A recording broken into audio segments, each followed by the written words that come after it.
नमस्कार। यूनिट 10 में सबसे पहला टॉपिक है सूर्य नमस्कार। तो उगते हुए सूर्य के सामने अभ्यास करना चाहिए। इसमें 12 आसनों का एक क्रम है और 12 ही बीज मंत्र हैं। सूर्य नमस्कार से संपूर्ण योग व्यायाम का लाभ मिलता है। इसके लाभ हैं आयु, प्रज्ञा, बल, वीर्य और तेज में वृद्धि। 1920 के दशक में औंध के राजा भवानराव श्रीनिवास राव पंत प्रतिनिधि ने सूर्य नमस्कार का नामकरण कर इसे लोकप्रिय किया था। सूर्य नमस्कार के 12 आसन है प्रणाम आसन, हस्तोत्तान आसन, पाद हस्तासन, अश्व संचालन आसन, पर्वतासन, अष्टांग नमस्कार, भुजंगासन, पर्वतासन, अश्व संचालन आसन, पाद हस्तासन, हस्तोत्तान आसन और प्रणाम आसन। अब इनके बीज मंत्र बहुत इंपॉर्टेंट हैं, एग्जाम में पूछे गए हैं। तो राम, रीम, रूम, रईम, रौम, रह और फिर इसी क्रम को रिपीट करना है। तो कैसे याद रख सकते हैं? आ, ई, उ, ऐ, औ, अह। बचपन में जो हमने वर्णमाला सीखी है उसमें पहले अ, आ, ई यही तो सिखाया गया था। तो बस उन्हीं मात्राओं में से बड़ी मात्राओं को र के आगे जोड़ना है। तो राम, रीम, रूम, रईम, रौम, रह और इसी क्रम को वापस रिपीट करना है। अब ये तो हो गए बीज मंत्र। अब सूर्य के अलग अलग 12 नाम भी हैं, जैसे ओम मित्राय नमः, ओम रवये नमः, ओम सूर्याय नमः, ओम भानवे नमः, ओम खगाय नमः, ओम पूष्णे नमः, ओम हिरण्यगर्भाय नमः, ओम मरीचये नमः, ओम आदित्याय नमः, ओम सवित्रे नमः, ओम अर्काय नमः, ओम भास्कराय नमः।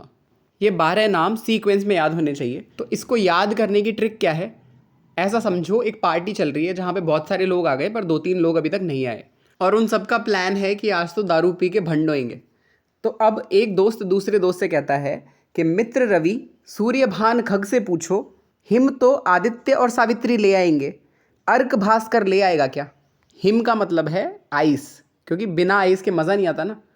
अब मित्र से मित्राय नमः, रवि से रवये नमः, सूर्य से सूर्याय नमः, भान से भानवे नमः, खग से खगाय नमः, पूछो में पू से पूछने नमः, हिम का जो ही है वो हिरण्यगर्भाय नमः, म से मरीचये नमः, आदित्याय नमः, सवित्रे नमः, अर्काय नमः और भास्कराय नमः।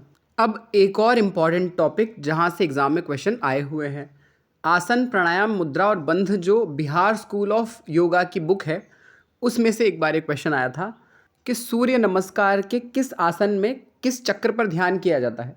तो हम पूरा ही देख लेते हैं एक बार। प्रणाम आसन में अनाहत चक्र का ध्यान किया जाता है। हस्तोत्तान आसन और पर्वत आसन में विशुद्धि चक्र का ध्यान किया जाता है। पाद हस्तासन और भुजंग आसन में स्वादिष्ठान चक्र का ध्यान किया जाता है। अश्व संचालन आसन में आज्ञा चक्र का ध्यान किया जाता है।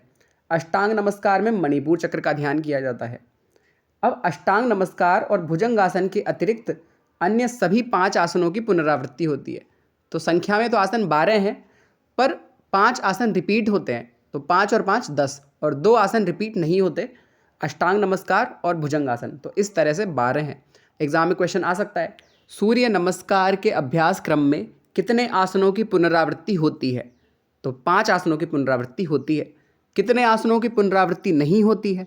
तो 2 आसनों की पुनरावृत्ति नहीं होती है। कौन कौन से हैं वो 2 आसन?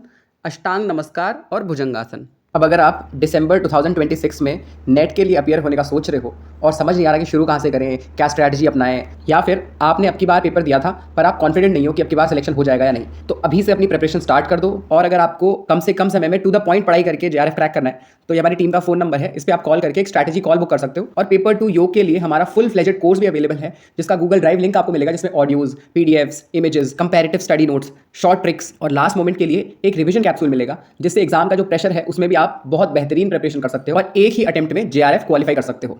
तो इस नंबर पे फ़ोन करके आज ही अपना स्ट्रैटेजी कॉल बुक करो।